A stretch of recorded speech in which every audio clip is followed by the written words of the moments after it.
What is happening, coin traders? Thanks for joining me for the show. Looking at Algorand ALGO on that ticker. Algo fam, how we doing? Big pullback with the rest of the crypto space and finding a potential bottom right now. So looking like a normal retracement. We know that we have been expecting a retracement coming in for crypto, especially with just such massive gains here. So after rallying about 5+X, so about 5.7X here from the low on this Trump pump pulling back. Now, this is a very nice support point that we actually have been looking at. Still not total confirmations of a longer term bottom just yet, but especially looking in on the daily, knowing that we have had 4 big periods of closing support on this level coming in at 32.81. So we have seen prices dipping below plenty of times, but with bulls actually buying the prices down below, especially with the big pull down and a lot of bullish buying here, showing the downside shadow here. So very good sign, still maintaining closing support on this 50-period EMA. So a very, very nice level, and we are going to be holding this as a very nice sign of support here, both on a price level as well as the 50-period EMA. Now, looking left here, you can see that we did have this as a very big resistance point. So we know that it is extremely technically relevant. And then also, if we actually zoom out on where we actually looked at peaking out the trend in the spring cycle of earlier this year, very nice point of resistance here coming in right along that level as well. And so we know that we can actually even draw a little bit more of a bottom zone to the closing level of resistance, which does come in at 31.99. So if we go ahead and zoom in on the current setup, we can see that plenty of prices touched down and found price level support on that level as well. So we know that this zone overall extremely relevant and a very nice guide. So hopefully we can see bulls maintain this as a very nice level of support.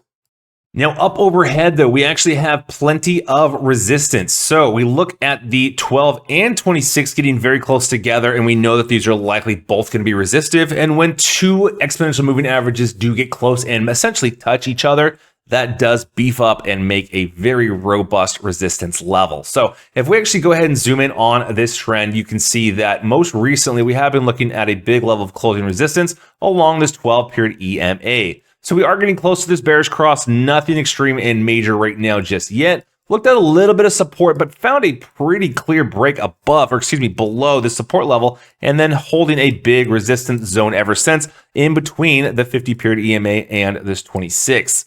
So we know that we're going to see resistance on the 12 as well as on this 26. So that's why this big level right now, currently looking at right around the 38-cent mark. So if we go ahead and look at current levels, we're looking at 37.78 for the 12-period EMA, and then 37.61 for the 26-period EMA.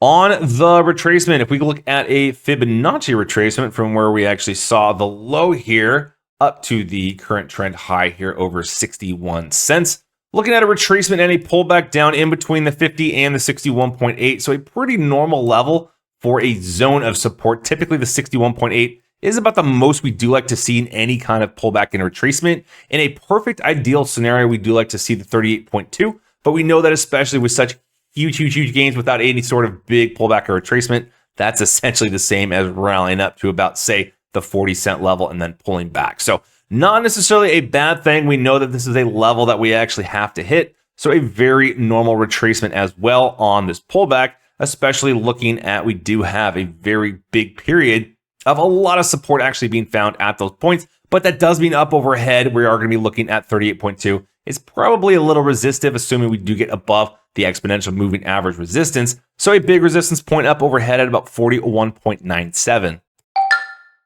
Pulling up technicals on the daily, looking at the RSI first. So a big break below, especially we know that with all of this overbought conditions on this run up, we did have to actually see a retracement and cool down. So once we actually did break below the exponential moving average on this RSI, downtrend, very normal. And right now we are getting close to the RSI being back at prices to push this RSI above the exponential moving average, which will be a very nice trend change. But that also means we're going to have to see a lot of these resistance breaking to the upside.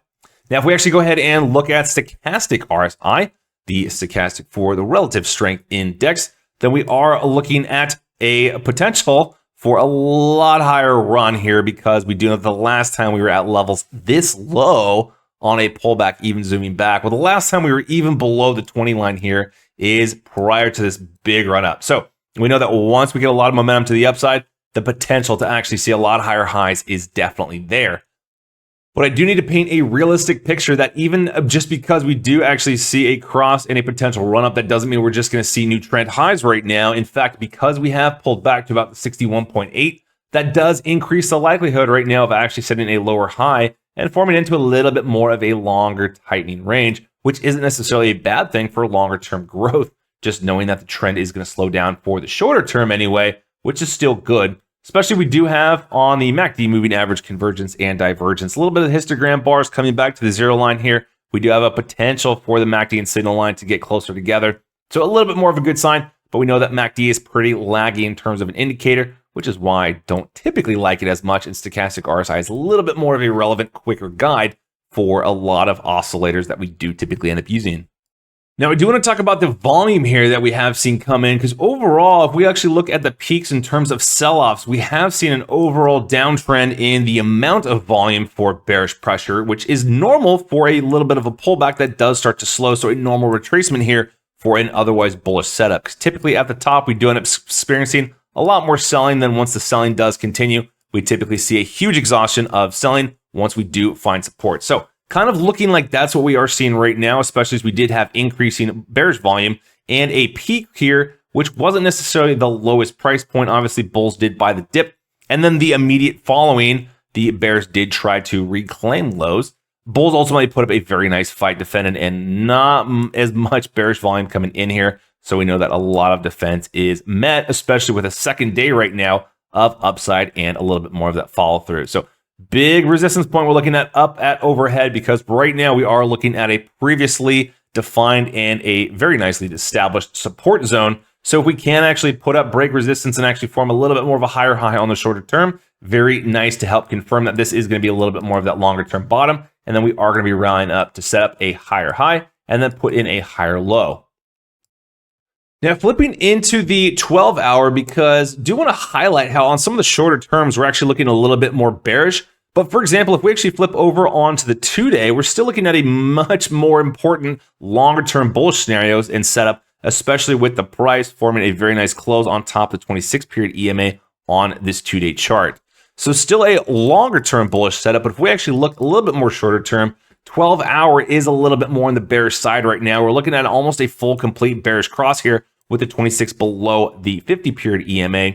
And especially with that, we're actually looking at a pretty bearish setup right now in terms of the current pattern, looking like a little bit more of a rising wedge, which is typically a bearish pattern that we do end up expecting to ultimately see get stuck up at resistance and forming the next bearish break here, pushing prices back down to the downside, especially in the face of a little bit more falling off bullish volume. Typically what we see in this type of rising wedge pattern, which usually, like we said, does end up resulting in a little bit more of a bearish pullback. So kind of on the shorter term, that is what we're expecting. And that's why looking at some of the longer term trends is going to be a little bit more important, especially ensuring that we can hold some of these lower closes, especially down on this 2-day chart. Looking at a little bit of a closing resistance level down about the 30-cent line. So that would be one of my lower downside targets that we would like to see hold and maintain to ultimately end up establishing a little bit more of that longer term floor to otherwise keep us in this consolidation pattern, or even potentially running prices back up to the upside. Because otherwise, if those do end up losing, set a lower high and then a lower low,